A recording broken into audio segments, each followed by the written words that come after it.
Hi, guys. This is Julia, and you're listening to Women in Dancehall, a podcast where I sit down with female dancehall dancers to talk about their mindset, lifestyle, challenges they've been through, achievements, and everything that comes with being a woman in dancehall scene. As you already see, I'm joined by Johanna today. Johanna Enough. I'm very happy to see you, and I am sure there is not a lot of people in dancehall who doesn't know about you. Honestly, if they don't, I think that they do not do dancehall right. Because you've been on the scene for many years. And I texted you in the morning asking, for how many years you're doing it? Just like 2008. Okay, guys, take a moment now, take out your calculators, because that's 17 years. Okay, that's like very, very long period of time, far more than any of us, being on the scene. And that's great. That's a lot of dedication and passion and hard work. So yeah, very excited to talk to you today and learn from you. Really want people to hear your story, understand, what you've been through, your experiences, and everything else. So I think that the conversation is going to be really, really, really great. I will not be able to cover all of your achievements because that's so many. Yeah, but something that people should know is that you introduce so many dancers, so many young generation of dancehall dancers to Jamaican culture face to face. Like, you're organizing trips to Jamaica, you make an opportunities for Jamaican dancers in Europe, organizing events like Dancehall Mecca in Jamaica, a lot of daily, weekly classes for Jamaican dancers in Europe, in your studio in Stockholm. So that's a lot of opportunities that you bring to the table. I do not know many dancers who do that on a such, high level and bring so much hard work to do that. And recent news that we all know about, that you and Enough Girls just opened a dance studio in a Stockholm city, in the city center. I know that you've been wanting to do that for such a long time. And I also been living in Sweden myself, so I know how difficult it can be, even being Swedish, to deal with all the paperwork. Swedish government could be a little bit, tricky when it comes to new businesses.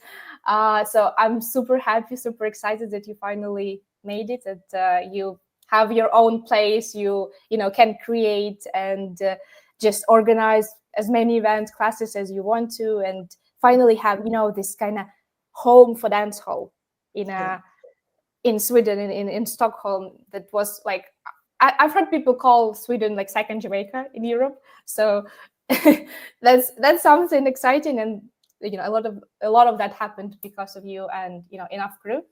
So a lot to cover, I believe. Yes, right? Let's get into it. Yay!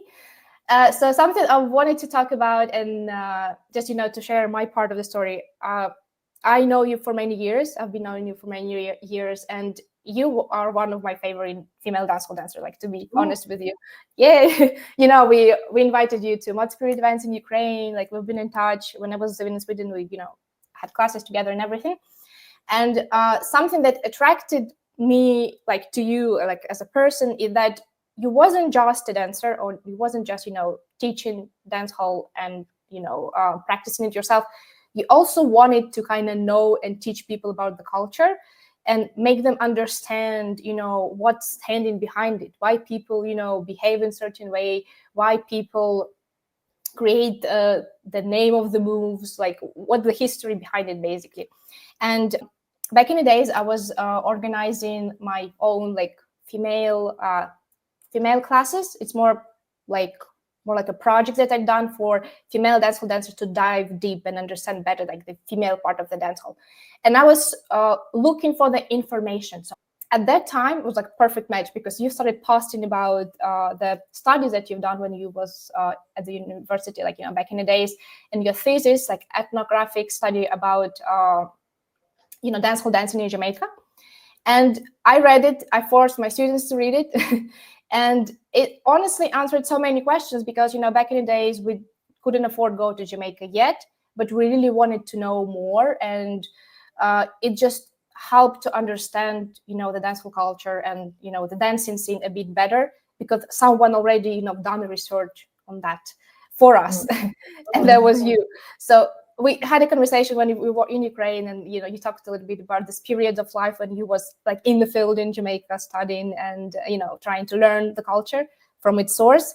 So I really want others to hear the story and, know what was this period of your life like. When did you decide to write about dancehall specifically? And, what did it take for you to kind of prepare all these 90 pages of, hard work? Yeah, so my thesis that I wrote when I was doing my master's degree at Stockholm University in social anthropology, and this was in 2013. So I did the field work from like late 2012 to the beginning of 2013. So I was in Jamaica for 3 months, and or 3.5 months. I don't remember exactly. I actually overstayed, and then I've been so nervous ever since, but nobody said anything about it, so I didn't have any issues going back. But yeah, so at the time I was doing my studies, but I was all consumed by dancehall, like totally obsessed. And so this was 5 years since I had like found the dance. I've been listening to the music for longer, so I just dedicated all my time to dancehall. And so my studies at university, you pick your own subject, so it was perfect. I just picked dancehall, and I was already going there in Jamaica, so I was like, okay, let's stay longer and do the field work. And so I did, and I wrote about it. And the thesis itself, it's an ethnography, like kind of showing a picture of what it's like in the dancehall scene in Jamaica, and looking at some different angles. And the main one I would say is looking at it from like the post-colonial perspective, also of like using like dancehall is a way of, as a way of resistance, I guess, against the colonial structures, and against feeling like you don't have a space in society, you don't have much opportunities. But in the dancehall, the people who create dancehall in Jamaica, they create their own system, they create their own opportunities. They really like they build a whole thing, like its own society almost, with the dancehall. And like I was very fascinated about that aspect, and it contradicts the idea people have of dancehall as something that is degenerated in some way, like it's not something good or healthy or something that is beautiful, but it's just something derogatory and something nasty that people who can't control themselves do. Like, and that's the whole slackness discussion that I talk about a lot in the thesis. But besides from that, it doesn't have much theory. It's more just a description of like the life of the dancers. Would you say that the dance hall for like Jamaican dancers is more like a way to escape this maybe feeling of uncertainty in life, or what the government kind of projects on them, and just in dancehall gave them kind of freedom to express themselves and just create their own rules, if it makes sense? Yeah, you can look at it like that. I don't know if I would. I mean, everything is an escape. Like, even if you go to work, if you go play football, if you go to talk to a friend, like everything is it's a type of escape. So as long as we see it like more than that, like it is a way of escaping the role you've been given in life, but it's also a lot more than just an escape. It's building your identity. It's creating a sense of self. It's like, it's a lot. Like, it's a way of organizing being a human being, relating to other human beings, being somebody, rather than just accepting that, okay, this is the spot you've been giving, and you don't have much more to do it with that. So yeah, that's how I would. Makes sense. And you yourself being Swedish and being in love with the dancehall culture, did it ever cause you any kind of difficulties with being a part of Swedish community? Because I've been living in Sweden myself, and I know that the mentality of people and the way they behave and see life is very, very different, like sometimes polar opposite, from what we've seen in like Caribbean. So I'm curious if it was any time when you felt like it's very difficult for you to represent dancehall and being Swedish, or trying to kind of merge these two worlds together, like the life that you have in Sweden, and then the dancehall and everything that Jamaican culture brings. Yes, definitely. Because back then, when I started, we were so used to people having similar views when it comes to certain basic, when it comes to what humans should be, human rights and like values. And so then when it was different. So but I love to travel, and when I go to travel to a different culture, I'm very open-minded to be like, they have a different way. And because of my studies with social anthropology, it had prepped me to also deconstruct my own thoughts, to understand that it's not that my thoughts are the right thoughts. My thoughts are just the product of me growing up where I grew up. I don't know, I can't know if they're more right or wrong than someone who have a different way of thinking from somewhere else, because I didn't live that life. Maybe if I lived both lives, then I could see an in between. Oh, maybe this from this side makes sense, this from that side makes sense.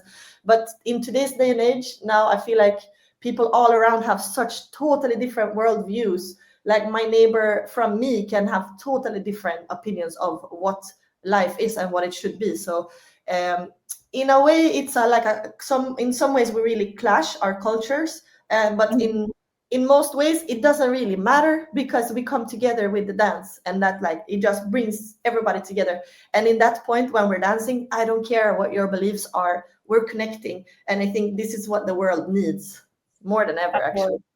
Yeah, and that's actually what I love about the dancehall, because this kind of non-judgmental environment that it brings. And it's like they never care about the backgrounds that you have, which country you're from, which color is your skin or whatever else. It's just like, if you are in love and dancehall, if you give respect to the culture, you are part of the community. No one asks any questions, and you just like accepted as a like family member, I would say, in a way. Yeah, but this brings us to another topic. So among the dancehall dancers themselves in Jamaica, I feel that yes, I've had issues with some people who have like criticized me, my role, why am I in this? But it has been because of something, and when we figure out the issue, then we're all good. But I've been getting a lot of backlash from other people, but they're not in the core in the dancehall scene and amongst Jamaicans, but especially amongst Americans. And I think like in the Black American community, they like, I get it all the time from people like them, like as you said about not being judged for your skin color, whatever, but they will be like, why is this white girl doing this, and stay away from our culture, and blah blah blah. But then the Jamaicans come and say, your culture, it's not your culture, it's our culture, and we accept, so can you back off? So it's like, it's a ongoing discussion between all different groups and like different ideas about who should be doing dancehall. I've had a dancehall dancer in America telling me to my face, like, why are you doing this? Then it's not your identity. Like why? Like, isn't it like, she made it seem like it's just something that I picked, that, oh, I'm just gonna do this, like, and it's not a part of me. Like I was doing myself like not a favor, right? Instead I should go back to my roots and do Swedish culture or whatever. Like she was really like questioning and criticizing me about that. So yeah, I've had to think a lot about my role in dancehall, and it hasn't been like accepted by everyone. Yeah, got it. And what kind of helped you to go through this like period of time? Is it like, was you always confident in what you're doing is right, or did you have any times when you were questioning, like, maybe these people have a point? Yeah, definitely I've questioned it, and I've questioned my role in dancehall. And it was in conversation with my friend Sanjay, who is Jamaican, but he grew up in New York, so he have a very unusual vantage point of having both perspectives of foreigners, Western culture and Jamaican culture. So he's a very good person for me to talk to when it comes to like these things, and he can kind of look both inside and outside the culture. But he's very different. In ways we're very similar, in ways we're very different. So he's just like, so why do you even listen to that? Like, why does that bother you? And then he said, unless it is that you don't feel that you're doing what you should be doing. If you really feel like you're doing what you should be doing, then that would not affect you. And that stuck with me. And I was thinking, yeah, okay, because his perspective is that no, like foreigner or not, like everybody who is in dancehall and love dancehall, they should go for it. Like I'm more strict in a sense that no, let the Jamaicans create. We are there to support. We can live it. We can do stuff. But for me, there's a line where we don't go into trying to be, I am dancehall. No, it is theirs. Like, so I'm still I'm in that point, but while he's more of, no, you can do anything, la la la la. But so sometimes I take his opinion with a grain of salt, because I know we have different opinions. But that one stuck with me. And after that is when I started doing my stuff differently. And instead of organizing my own workshops, I started doing more trips to Jamaica instead. But so I don't make money from the trips to Jamaica, but I make money from doing my own workshops. And so I would make money from that, but it was eating at it was making me feel guilty. So it's like I'm making money from dancehall, but I'm not doing much for dancehall really. But I'm promoting it. So I'm telling the people I'm taking class with me, yeah, but this is from Jamaica, this is that dancer, blah, blah, blah. But there's been times where even I had a Jamaican dancer doing a class after me. After my class, everybody leaves, and it's like, it was 50 people, now it's 10 people left taking the Jamaican dancers class. And that means it doesn't really work that I just say, oh, this is from Jamaica, you need to dance with the Jamaican dancers. They're going to do what they want to do. So then I was like, you know what? If they come to Jamaica with me, they're going to see and understand. After that, it will be the opposite. Like, I'm not trying to talk down myself, because I feel like I have an important role. But once you're in the culture, you know that class with that Jamaican dancer is worth so much more for your understanding of dancehall dance, and to grasp that vibe of dancehall more than dancing with me. So I see my role now as, I'm happy to introduce people to dancehall, open up their eyes to dancehall, but I don't want it to stop with me. So I want to like, so continuing to organize the trips to Jamaica has been important for my conscience, to feel like I'm doing something good, and also to continuing to include Jamaican dancers in our weekly classes in Stockholm. Yeah, nice, amazing. Because I've been to your classes, and I know that the number of times that you mentioned, the names of the moves, the creator of the moves, promoted and asking people to, learn from the source is like crazy. And, not every European teacher does it.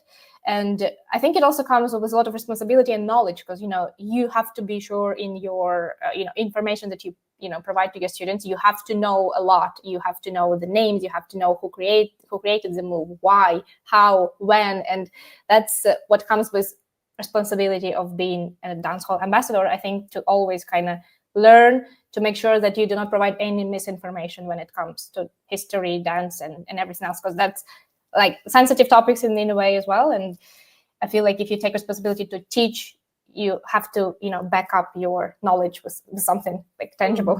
It makes sense. Yeah. But it is tricky. Like, it's something that it has to be an ongoing discussion that I have with myself. What's my role now, and am I doing the right thing? And that has kind of shifted a bit now, since now when we've opened our own studio, and also that I'm a single mom to my 2 kids.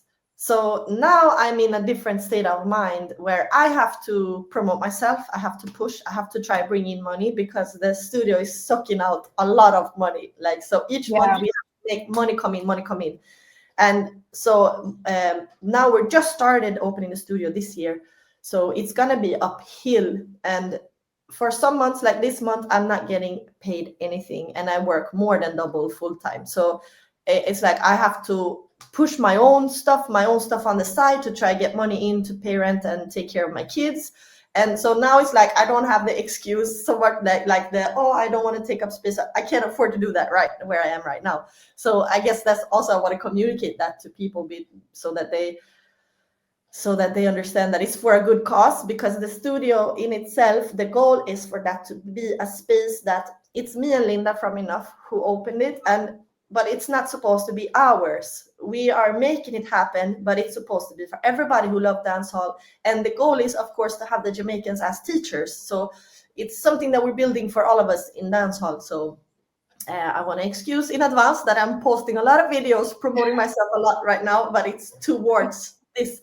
And we try to do a lot with Jamaican dancers, but the students here, the Swedish people who are not fully into dancehall culture, they want to dance with me. They want to dance with Linda. They don't know who this Jamaican dancer is yet. It takes years for us to really, but the girls who have been dancing with us for years and started going to Jamaica, they don't, guess what? They don't take our class anymore. They take the Jamaicans class. So they Yeah. have reached that level where they understand how important it is. And it's not that I say it just to say it, but once you're in the culture and you understand, you're gonna see the value in the way that they move, and you see like, and the moves, this move, that's how they do it, and this is the, like, it's like, whoo. So for now we have to we've been trying to push the Jamaican stuff more, but we're not making any money from it, because that's the next thing. The Jamaican dancers need to make money from the stuff that they do, and in the situation we're in, few people signing up to those things, not making any money from it. We have to push our own classes, because I don't get paid when I teach a class, and Linda don't get paid when she teaches a class. All the money goes to the studio. So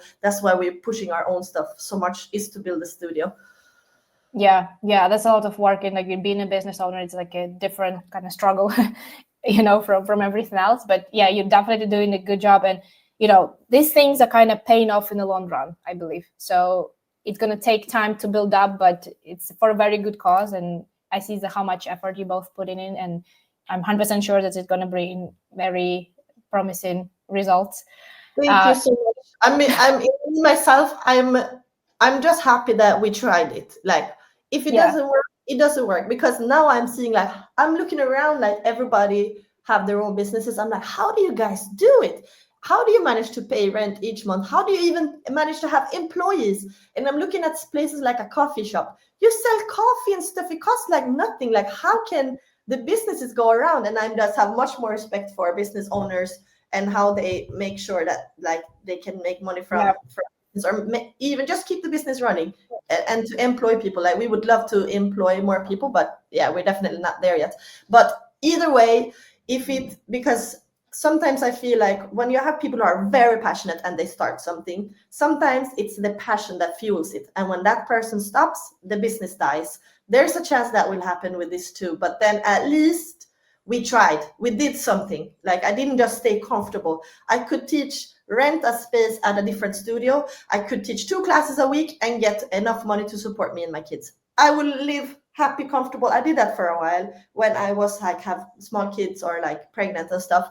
And I could take the whole summer off, no problem. And because I was making so much money from my own class. But what does that give me, and what does that build for the future, unless my own goal is depending on my own goals? But now I'm going to feel like, I did something, and I tried to do something for dancehall in my space. So yeah, it feels good to at least have tried. Yeah, absolutely. And to be honest, I also didn't have a chance to be a business owner or like take any serious steps in this direction. But my boyfriend, he has a business, and just being around a business owner taught me so much. How much responsibility it takes, how much stress and effort and hard work. So it's never easy, and just I don't know if it helps you or not, but every business owner going through the same thing. It's always difficult, but I mean, the strongest one stays, survives, and succeeds. So I believe that's what's going to happen. Yeah, I was going to say, but also because we had a hope of that it would bring our group together more, like Enough Dance Crew, because it's been around since so long. The group's been around since 2008. I became a member in 2012, along with like a bigger group of people. And like in the past years, people don't dance so much. We're here and there, but we were hoping that when we have the studio, like it will have a reason for us to come together more. And it has, and like some of our Enough members have like been there, like helping us out so much, and they get paid nothing because of the same situation that I explained. And they're like, and like it's like Naim, one of our Enough members, he even like go there, is it free, like, is the studio empty today? Okay, I'm gonna go and do like a full cleanup, because we can't afford cleaning help either, so we're doing all the cleanup and everything. And like they've been helping out so much. Like Nohemi from Enough too, she's the one recording our online classes, because that's the next thing we had to learn. At our old studio, we hired a streaming professional, and he had that studio, so he was there, and we couldn't really afford to make him come and help us where we are now. And Nohemi was like, no, I'll fix it. Like, and she's doing all of that. And so far we haven't even been able to pay her at all for her work, her camera, for all of her equipment.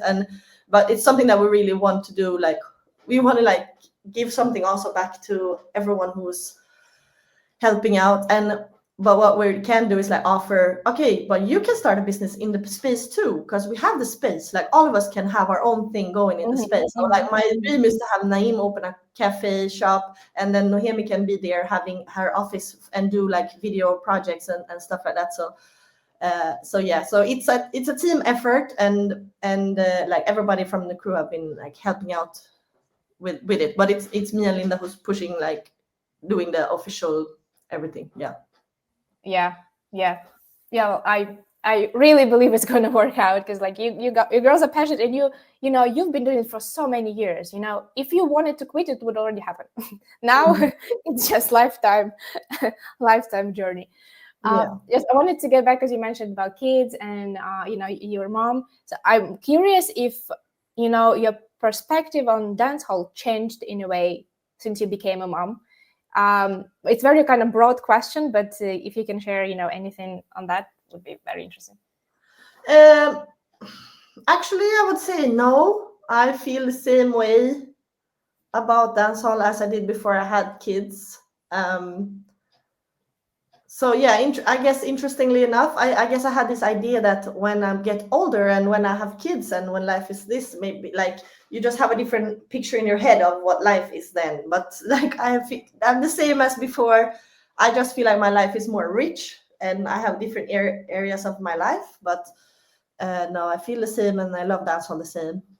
And it's cool that because the kids grow up knowing about dancehall, so they have a knowledge that they grow up with, which is very cool for me to see, because I love dancehall. But for them, this is what mom and dad does. Like, yeah, this is that stuff. It's not cool, but I'm like, yeah, it is cool that your mom and dad are doing this. Like, yeah. Well, when someone asks them at school, just who your parents are, and just like dancers. That sounds cool.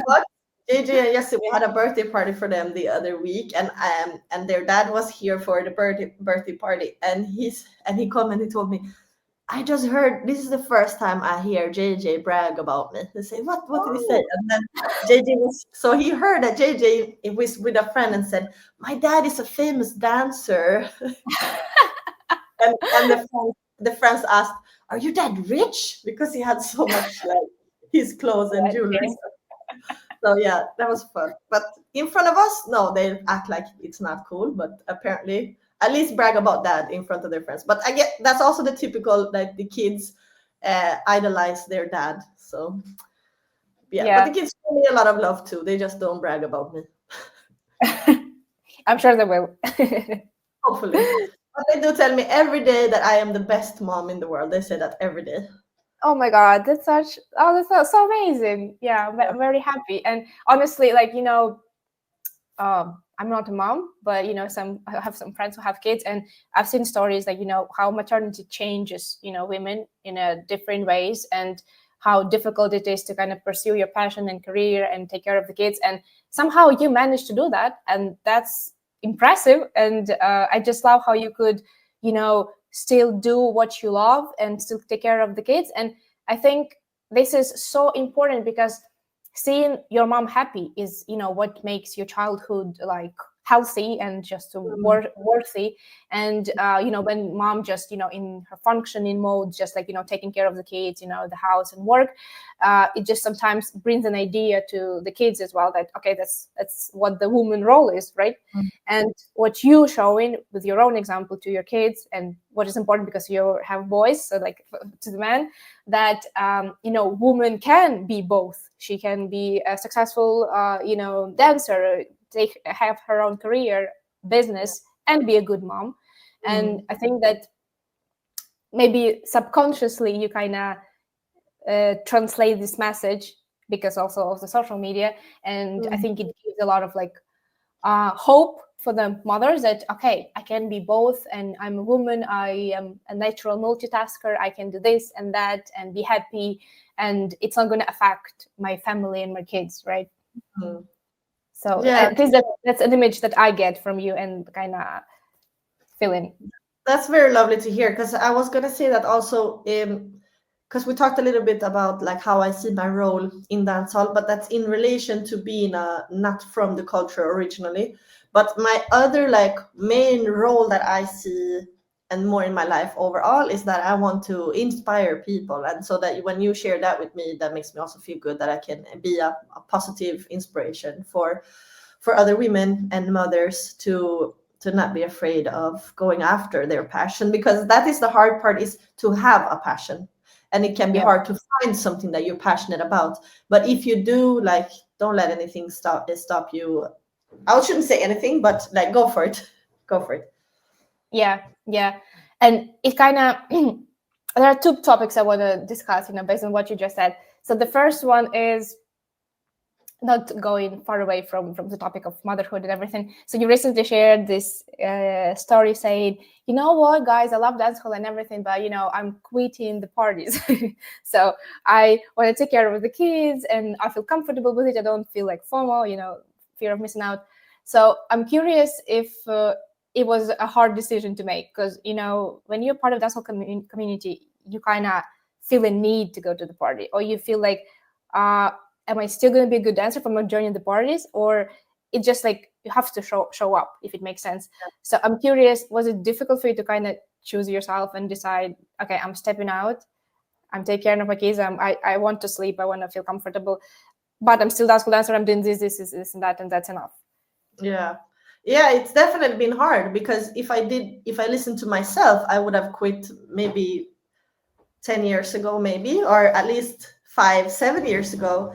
And I only continued because I felt like it was my responsibility as a person who represents dancehall. I need to show my face and support the people who organize events, and two, I need to stay updated and aware of what's going on in the community. And the party is the dancehall originally. Yeah. Like, that's where it happens.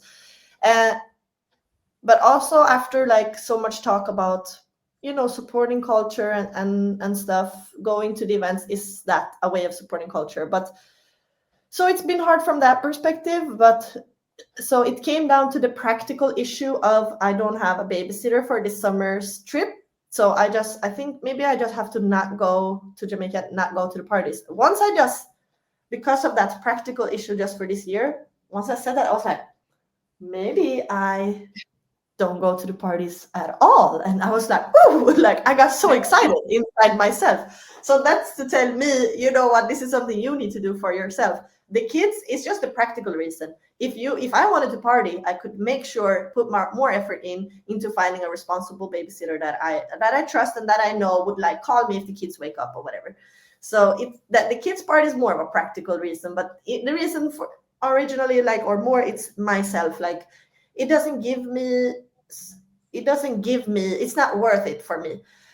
And I'm noticing how I want to take care of myself more with sleep, and like the daily rhythm of sleep. It's so important for me. I've always known I've been a person who's very needy of the basics, sleep and food.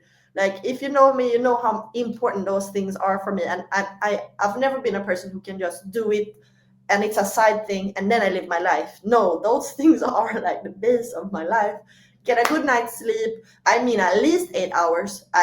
My preference is 10 hours a night. And Same. and I don't know how I've done it these years, because like I have my two kids. JJ, number one, no problem, sleep through the night, basically every night since he was born, pretty much. Jesse, my second one, no, wake up every night, and from 0 to 1, several times a night, and for hours at times, screaming, and that was torture. And so doing that, and then in between, when I have the night off because I'm doing a trip to Jamaica or whatever, then I'm gonna go parties. Like, why? Like, that's insane that I did all of that. So, and now when finally Jesse's starting to sleep more at night, and now I'm like, you know what, It's my time to sleep. my time now. Like, yeah, I'm still pursuing what I love to do, and I wanted to do right by the culture. But it's up to every person to know, what are your limits, what are your needs, and I have to make sure that I'm good also when I'm doing this. So, like, I don't mind so much doing a lot of work, like, and not doing a lot of classes that I don't get paid for because I'm working towards something or whatever. But I don't mind all of that, and it's a lot of work, but I love it. Like, I'm in there like, but the sleep, no. the parties, no, I don't love that. So that I will cut out and work where I can do my best. Yeah, makes sense. It honestly was so liberating hearing it, because I feel like a lot of people, they feel the same way, but they just cannot share it. It's just like they're scared, or they do not want to be like this boring person that doesn't want to party. But sometimes it's fine if you feel the need that your body have to rest, especially with how much classes we make every day. It's just, you need a proper time to rest. Otherwise, you're just not going to function properly and will not be able to take care of yourself. It's like you said, it's like, how can we have a full day of classes and party and do the battles? Like, all of this is too much. Then I guess then there should be like a party pack. You join a camp just to go to the parties, Absolutely. and then you can choose, because it's not like, I think it's too much to ask people to do everything. Yeah, and it's funny that you said it, because I realized it at some point when I was like selectively dancing, and me and my spirit girls and some of our friends, we went to Cologne to this event in Germany, and we just attended parties, nothing else. We didn't go to classes, and that honestly was the best trip ever. Nice. But the German community of dancers started to accusing us that we do not support the culture, we don't come to classes, and I'm just like, hold on, I'm at this event every month. I took hundreds of classes. It's not a disrespect to come just to the party to support. Especially it was like a Damian's birthday, so we just came to kind of celebrate the birthday as well. So I was just like, party is dancehall, okay? Do not get confused. What is real dancehall is party. So if you have a choice between class and party, come to the party. Yeah, I see. So I was gonna say that's smart of you, but then I also see I should have seen that coming. The people would complain that you don't take the class, because so yeah, people. That's what I mean. Also, with people gonna have they don't know where you're coming from, so they don't know if you're coming in.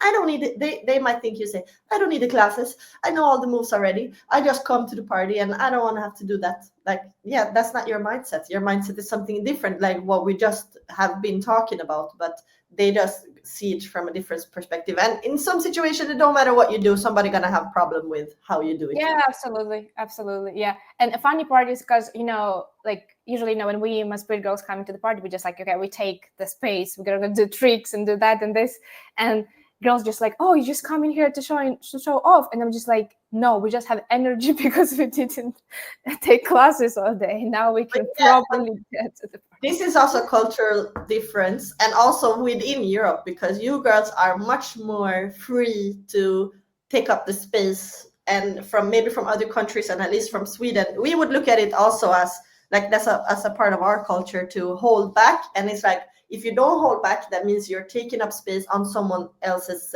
cost. So we kind of have that.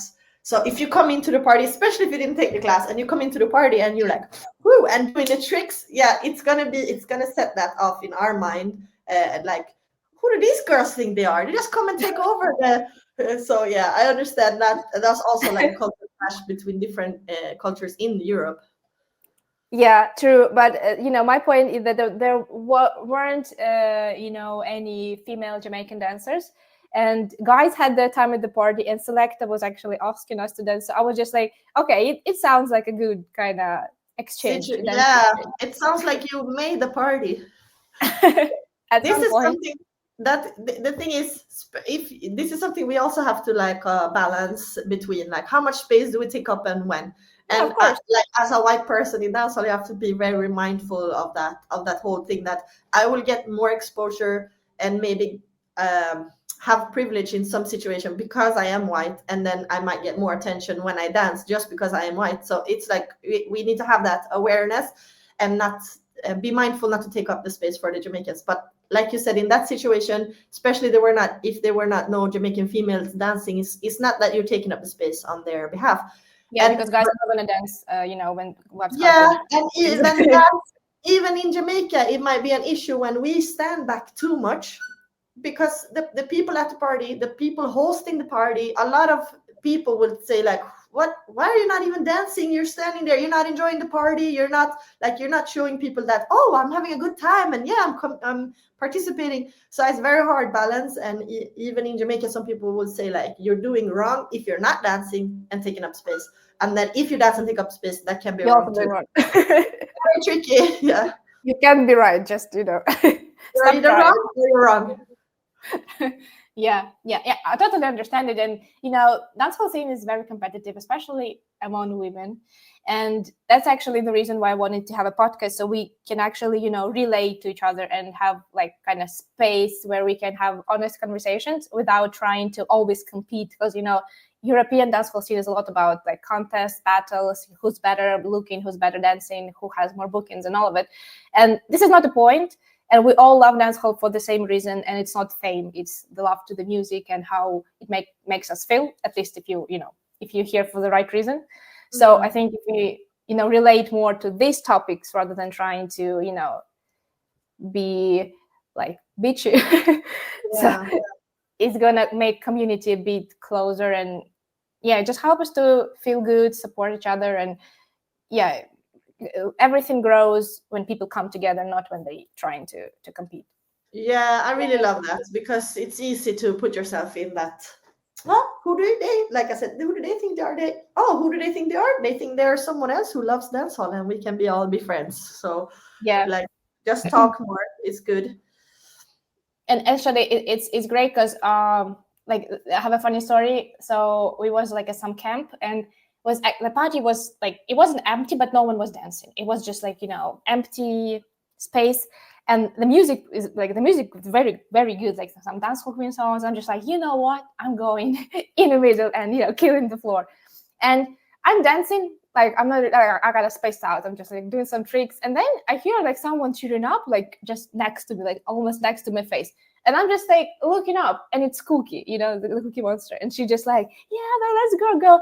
And since that moment, we became friends. And I was just like, this Jamaican girl like cheered me up, and maybe it would never happen if I didn't have courage to come in the middle and just enjoy myself. So people will support you when you see that you're doing it from your heart and just you're passionate about it. If not, maybe it's not your people. Maybe this is also why, because you girls are from Ukraine, you are so much more, you're in general better dancers than the rest of us. Like, I feel like you have more better technique, like everything. And I think this is one of the reasons why, is because you don't hold back so much. Like we will more stay comfortable, don't want to make a scene, don't want to disturb, don't want to. So how can we like learn to dance if we're like this? Like, yeah, we learn to dance, but the process is very slow because we just want to vibe a little bit, and maybe now we're comfortable to do a move.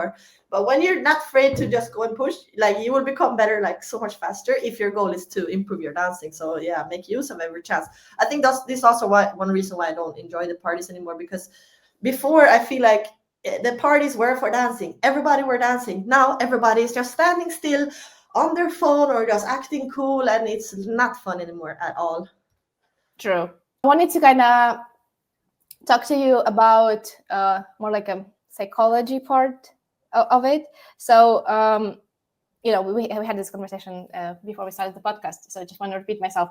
So it feels, from my perspective, that you are someone that really like do not scared to have an opinion, and you just express it online. You have like hundreds of thousand followers online, and it feels like you do not really care what other people are going to think of you. If this is what you think, you're going to express yourself, stand your ground, and just like that's how I am.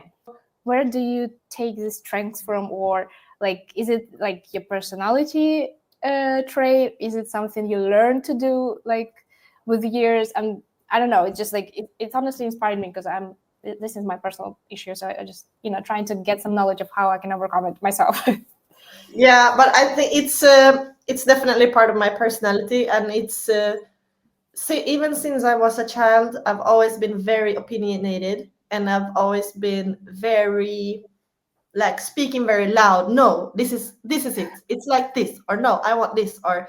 And I think it's the way I grow up, and I have a brother. He's 9 months older than me. We were born the same year, and we were in the same class. He's born in March, and I'm in December. So we were in the same class, and he's have even more stronger opinions and personality than me. So I grew up with him always correcting me, commenting if I make a mistake or saying something wrong. So I always had to feel like I have to be louder. I have to say my opinion faster. I have to take. So like our sibling rivalry I think have also boosted that, or like sparked or created that side of me. and it's a very good thing to have, but it can also be limiting. And in my life now, I'm trying to work to bring that side down a little bit, and I'm actually talking less about my opinion and my stance now than before, because now I'm at a point where I want to more work together with people, and when I want to start to, which I haven't been good at, listening to others, taking in others' opinion, and not always being sure that my opinion is the best. I will still sound like I think my opinion is the best, because I probably do think that way, and I am just so used to working from that point of view. But I really want to be more open-minded and let people in. And like, I remember I had teachers in, because where I grew up when I was a kid, it was an area of Stockholm where it was like in Orten, we call it here, and it's like a lot of mixed with immigrants and like low social status amongst the people, and that those parts of the city have a different culture. When I was 12, we moved to a high class area of Stockholm where only like ethnical Swedes live, and they had a very different culture from where I was used to growing up. So there, and where I grew up, I was like loud. That's where I went to the same class with my brother, and I was one of the like popular girls, and I had a lot of boyfriends. I had this and that, and I was like telling people what to do or whatever. And I was really obnoxious. I like a lot of traits that I like about myself, and empathy and compassion I've learned later. When I moved to this other place, I became the outsider. They were like, I was not socially accepted, and I didn't want to be. I hated it, and I hated them. I was like, this is not my people. This is not my tribe. I don't belong here. And I just told myself for the next 3 years, because that school was 3 years, and then I start high school and I could start anywhere else. I'm not going to focus on my studies, and I'm not going to like care about making friends or any of that shit. So I didn't. I just went to school, did my work, went home. And in my class, the girls in the class, they were sitting like this.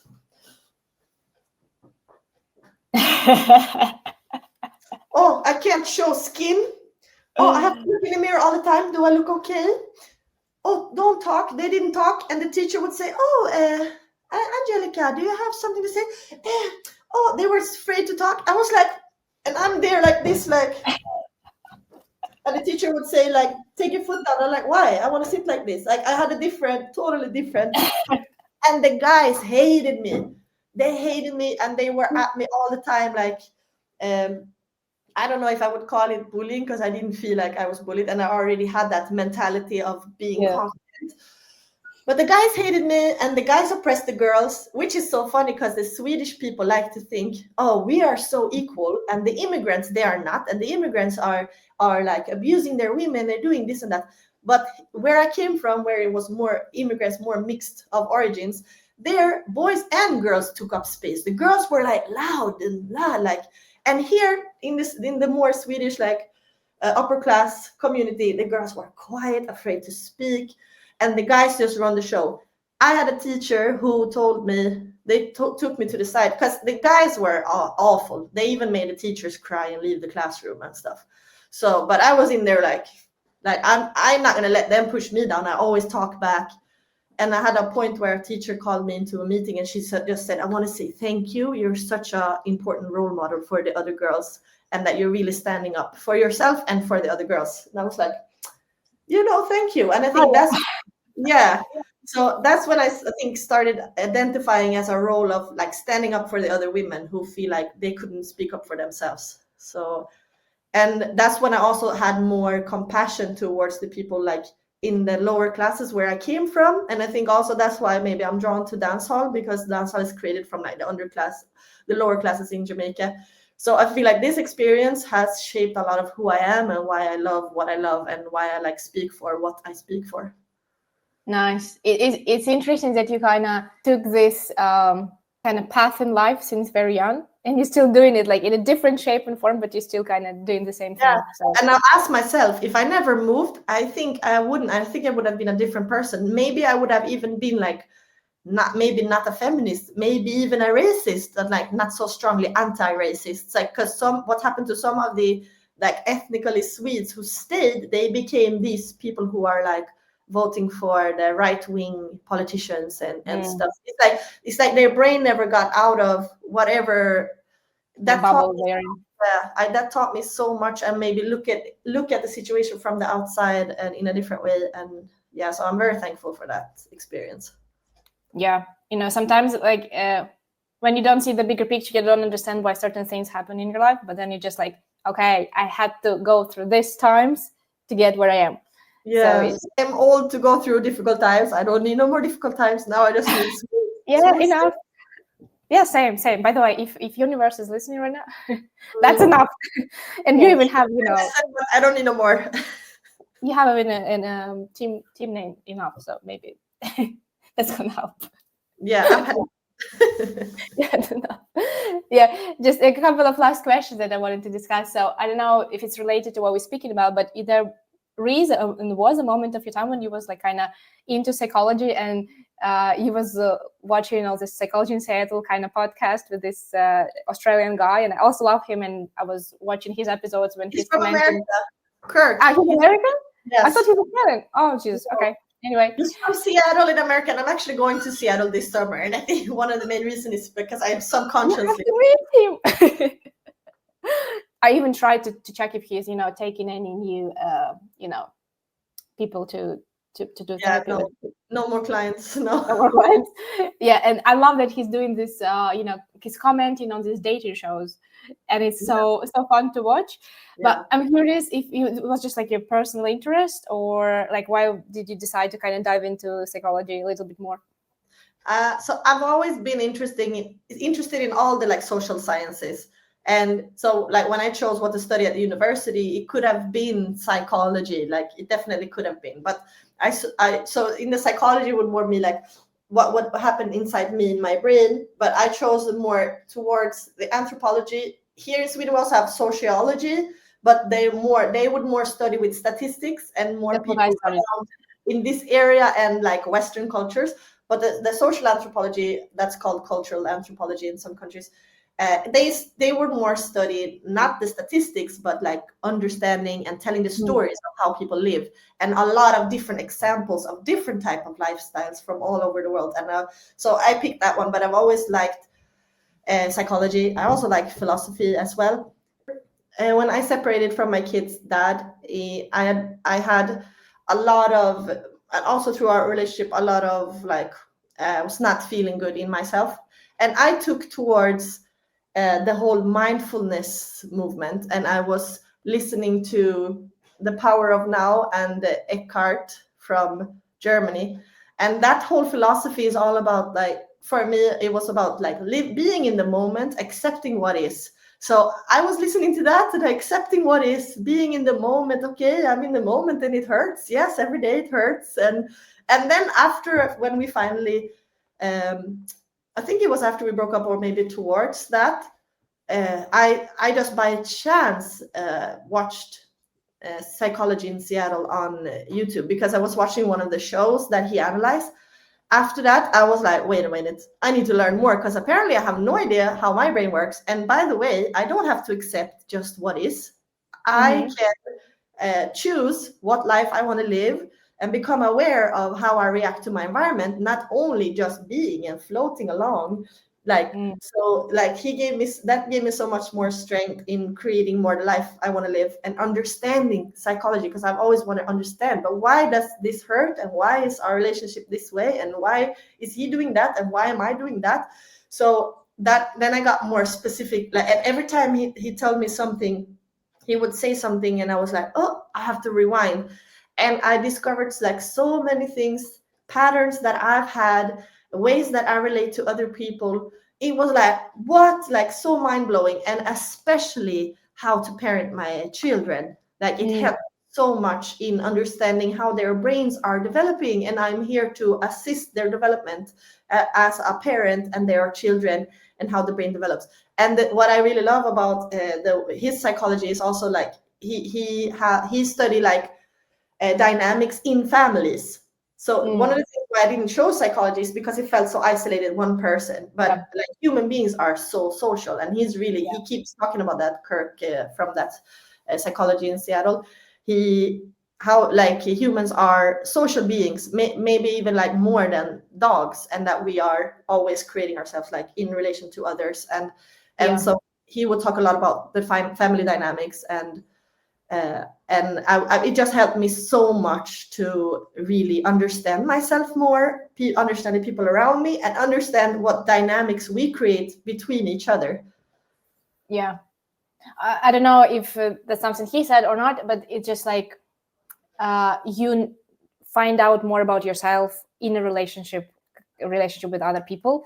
And it does make sense because when you're by yourself, there is not much to react to or be triggered by. So it's definitely like every relationship kind of teach us something more about ourselves and who we are, what we believe in, what our values are.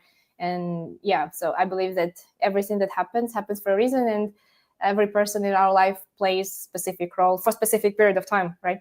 So that's something I at least experience in my life and we're trying to stick to. Amazing. So I have the very last question to ask. So what would you recommend or suggest to younger generation of dancehall dancers who just starting their dance journey, or maybe already establishing themselves as a good dancers? Like, is there something you can share from your experience to make their journey a bit easier or maybe a bit more successful? Well, I find myself to have a hard time giving, when you need to give someone a pep talk or lift their spirit. I really wish I was good at doing that. Some people just have that, but I feel like I'm very bad at doing that. And so it's like, also when I have some students that I train for a show or something, it's like, okay, now I'm going to give them some pep talk before going, and I just like, What was that? No, but also when it comes to giving tips for success and stuff, it's also hard for me to give because I'm very not success oriented and I'm not goal oriented, which surprised some people because I get a lot of questions about how I reached my goals, how I did this and that. But from the start, nothing that I've done have been a part of my goal. I have said I will never organize trips to Jamaica. I have said I will never open my own dance studio. And because it's like from the start, that wasn't part of my goal. And this is the best tip I can give people. And this is the way I live. I like to feel like I'm enjoying my life. I'm living my life to the fullest, the way I want to do it. So I go after the adventures, the stuff that I want to do. And if you stay consistent, that adventure will bring you somewhere. But everyone is different. Some people might need a specific goal set and then some few stepping stones to reach that goal. But for me, if I'm looking up at a goal, I'm just like, I don't know, I'm here. That goal is over there. Like, I like to be where I am and think, oh, like, what do I feel like I want to do? And for me, it's just been, I want to dance. I want to dance and I will love dancehall. I want to be in it. And then along the way, it has led me to different places. But then, of course, then some ideas have woken up inside me. For example, the time when we did decide, okay, you know what? I want a studio now. That was a few years ago. And then we started working specifically towards that. But it's also because we already had established classes and we had at that time 400 students. So it would make sense to have a studio. So I've never been a dreamer in the sense that I can see something all the way up there that I want to go for. I'm very much more of a in the here and now and just going for what I want to do. Best tip that I can give is to do what you love. And as long as you love it, stick with it. But you feel like maybe this is not really what I want or need, then you find out what is it that you want, what is it that you need.